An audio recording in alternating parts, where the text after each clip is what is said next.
Hello students, and today we are going to do a poem on making life worthwhile. See, we all are living our life, but of what use is this life? We should make it useful in a way that it brings some goodness in our life, and we should take time to help others. Now you can observe 4 different pictures here. In the first picture, you can see a boy who is showing kindness to the animal by putting some food for it. And in the second picture, you can see a girl who is very sad there. Her friend is comforting her and helping her and solving her problem, maybe even taking and sharing her friendship with her. In the next picture, we can see a boy who is helping out another boy who is lame on a wheelchair. Maybe he can't go and visit certain places, so he's taking him for a walk and he's showing him some places and being his friend. And in the last picture, we can see a little boy helping a blind man crossing a road. So in all these 4 instances, you can see that these children are doing something worthwhile. Now, the poet here is George Eliot.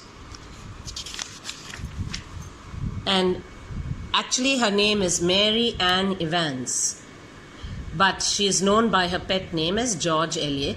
She was an English novelist, poet and journalist and translator, and one of the leading writers during her time.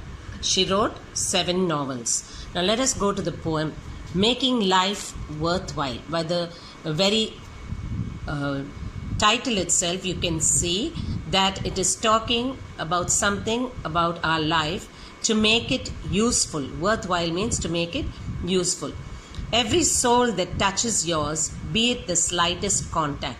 So whoever comes into contact with us, every soul means every person, every good person that touches our life with their kindness, with their kind deeds, get there some good. So some good moral value is coming out from them. Some little grace, one kindly thought. So being kind in nature, being graceful, one kind thought in helping out each other. One aspiration yet unfelt. Aspiration is a thought.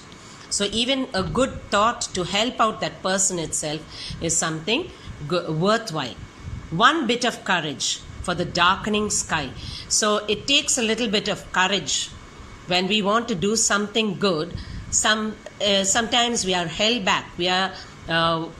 We hesitate to do, maybe wondering what the other person may think.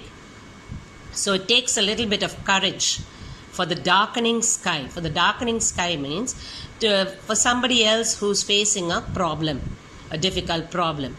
One gleam of faith in the actions that you're going to do, the good actions that you're going to do, to brave the thickening ills of life.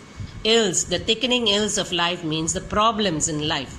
So it takes a little courage to help somebody facing a problem in life. One glimpse of brighter skies to make this life worthwhile, and heaven a surer heritage. You know, when we take the courage to do something good, we are brightening up the skies for the other person. We are making their life better, and we are making their life and our life also worthwhile. And we know when we do these good things that heaven is a surer heritage for us. That means by doing these good action and deeds, we know we are going to heaven, because God loves us and He has done many good things for us. So in turn, we have to help others with our good deeds. So once again, I'll read this poem for you. Making Life Worthwhile by George Eliot. Every soul that touches yours, be it the slightest contact, get there from some good, some little grace, one kindly thought, one aspiration yet unfelt, one bit of courage for the darkening sky, one gleam of faith to brave the thickening ills of life, one glimpse of brighter skies to make this life worthwhile, and heaven a surer heritage.